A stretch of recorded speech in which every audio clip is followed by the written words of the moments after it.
Welcome to Boots on the Ground, the podcast by Retail Strategies, where we delve into the latest trends and insights in the retail real estate industry. I'm your host, Ryder Richards, and today we have an interesting episode lined up for you.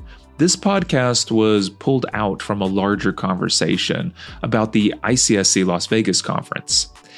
Here we extend beyond the conference to explore some of the major trends emerging in retail real estate. We discuss the impact of shifting consumer behaviors, and we consider what seems to be contradictions in growth, from the evolving footprints of popular coffee chains like Starbucks, Dutch Brothers, or Scooters, to the resurgence of bookstores, things like thriving dollar stores, and the rise of experiential retail, including, of course, Buc-ee's and Dave & Buster's.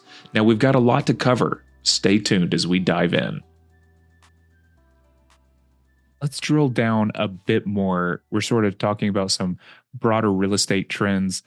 Can we sort of drop into talking about maybe a few specific retailers, something that you bumped into that you found to be sort of, I don't know, a little bit different or outside of the box, something that you maybe found exciting or compelling, where you can kind of name drop a few specific people or retailers? You can kind of touch on, Starbucks. Starbucks missed on their Q1 quarterly earnings report. I think a lot of people in the industry are trying to follow that, see what that means. It's interesting to see people try to connect, maybe political statements or social statements that they've made. I know some people think, well, maybe this is an indicator of consumer spending habits. A $7 cup of coffee or $5 cup of coffee no longer makes sense to the average consumer. The conversations I'm having, I think a really important thing to think about is the amount of competitors that have entered the market in the last couple of years. Obviously, that beverage component, the margins are extremely strong, and there are plenty of competitors that are now, in a lot of respects, outpositioning Starbucks.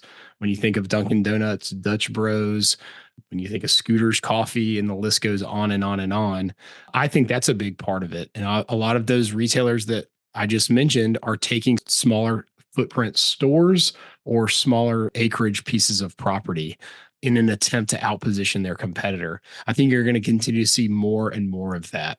It feels like, and I know John Mark mentioned this already, a lot of those retailers that are kind of evolving the footprint of the store. Many of them still want 1 acre if they can get it, but a lot of times the layout is looking a lot different because of labor issues. You're having less people working the actual store itself and leaning heavier on the drive-thru and the app-based ordering systems and things like that. So yeah, I think, all of these kind of things that we all know exist and the challenges in our market, it's been interesting to see how they're evolving.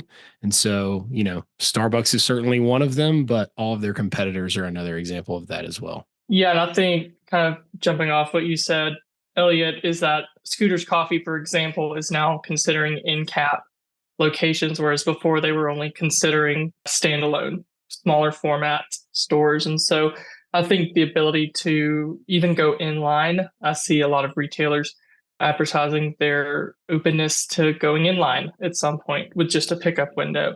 And I think that just shows the competition for space, and retailers have to act accordingly or respond accordingly, or they're going to get outpositioned or beat to a market with someone else that will. I do know that one surprise for me, and one thing that I've seen, especially out where I work on the West, is that McDonald's, their booth was very busy, and they have done a lot of hiring on their real estate team recently, which is surprising if you think about it, because McDonald's is so everywhere and they're so spread out throughout the country.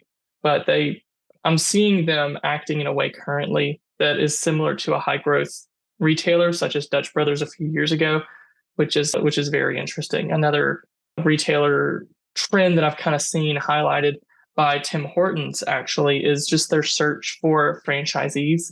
So many people are open to going most places. Tim Hortons is considering Southeastern expansion, but they need a franchisee. And so many people are high growth, looking for additional locations, but hey, we need a franchisee. And that's, as you know, Elliot, that's been a big topic in our world for a long time, but I'm seeing it come up more and more now. Yeah.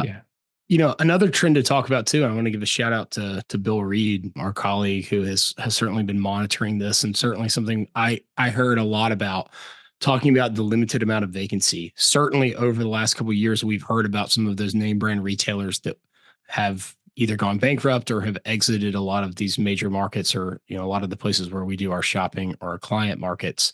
It's been really interesting to see how quickly they're getting backfilled. I think most landlords in a lot of respects are looking at this vacancy that's coming up in maybe some of their junior box centers and things like that as a real opportunity, and are probably getting better rents than their former arrangements. So if I'm a landlord and some of these national brands that we're seeing, exit the market or have some of these mass closures, it's actually been a real big positive for a lot of them. And so, I think that's important when we see on the news that, Bed Bath and Beyond or Family Dollar or some of these other retailers are closing stores.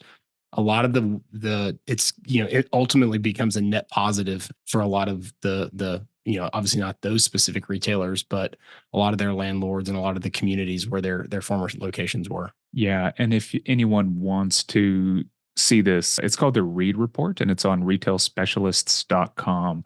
We have it there in the news section. And Bill brings up 2 or 3 very specific ways that they found creative backfilling. Some of them include essentially 2 dollar stores within the same box, splitting it in half. So there's some really kind of fascinating moves that are going on to backfill these larger spaces into smaller footprints. And it sort of feeds back into these examples of space being at a premium and people finding creative solutions to get in there. Let's kind of shift gears for just a second too and talk about maybe some more exciting concepts. Have y'all bumped into anything that you found compelling about, say, like in the entertainment industry, or some sort of move that a grocer might be making lately? Entertainment continues to be a big part of it. I think people are looking for experiences. This is, the more and more we talk about it, the less it surprises people, but people are looking for things to do with their families, people are looking for ways to give things for their, for their kids to do, for themselves to do. The experiential component of retail is still very, very strong. It'll be interesting to see as, if the economy does cool, what that looks like in a spending pattern, but people still spend money on their kids. They still want to go out and do things with their life. And so, and then there's other things like, coming back to, the Read Report, people want to do things like read books, like Barnes and Noble's making a comeback. A lot of sporting good users are making comebacks. And while that may not be, this brand new concept by any means, I think once again, this was, in a pretty, recent past, this was something where we thought a lot of those brands might be, gone forever. Yeah, I just read an article about independent bookstores reopening. These things we all thought had died and gone away, but they're opening up as these different versions, and they're growing and thriving. I think they're up something like 47% over the last year. These are just places that people are socializing now. So they're finding a new space in which people will spend more money to be around a like-minded crowd. I saw a Bloomberg article the other day, and the title of it, I just pulled it up on my computer, is Why Dave & Buster's is Transforming Its Arcades into Casinos, which is a very interesting headline. And I didn't read the entire article, but essentially they're going to allow people to place bets on the arcade games in there.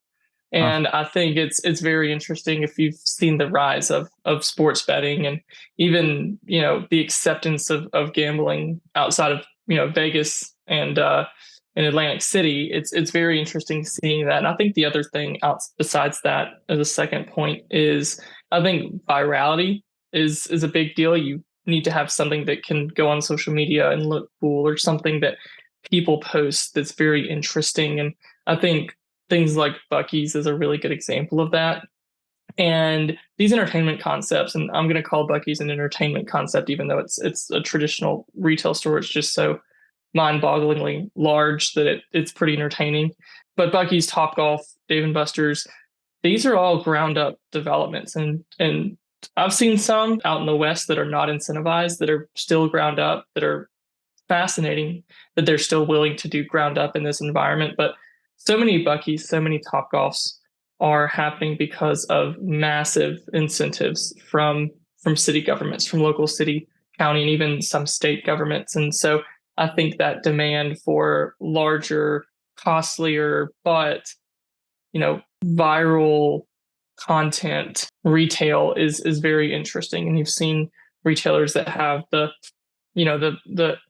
pretty donuts and the 24 karat gold coffees and all these things and beautiful decors that, money is being spent on it in order to try to get people to post it and to look cool. And I think that's very prevalent in larger cities, obviously Miami, Southern California, Texas, that kind of thing. But it's just very interesting, kind of the difference between larger, higher end, costlier, and then, your more run of the mill Starbucks and similar. Yeah, no.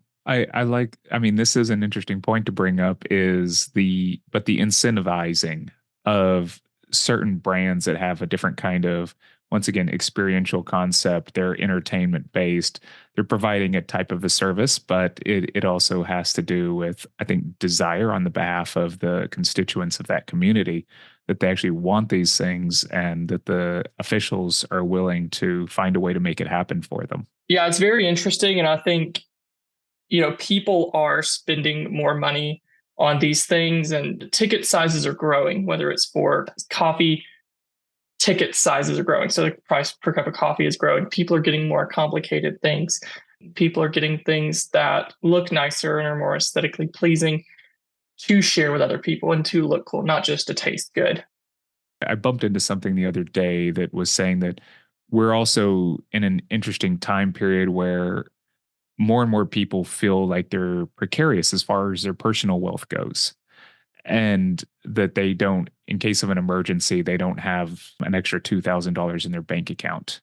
So that would sort of imply that while this is going on, we also have another portion of the population, perhaps, or maybe it's the same portion of the population, that might be looking for more discount shopping or something like that. So do we continue to see discount retailers on the rise as well? I saw a data point the other day, and I need to find it, but I saw that Dollar Tree said that their largest growing customer base right now is people with household incomes of over $100,000.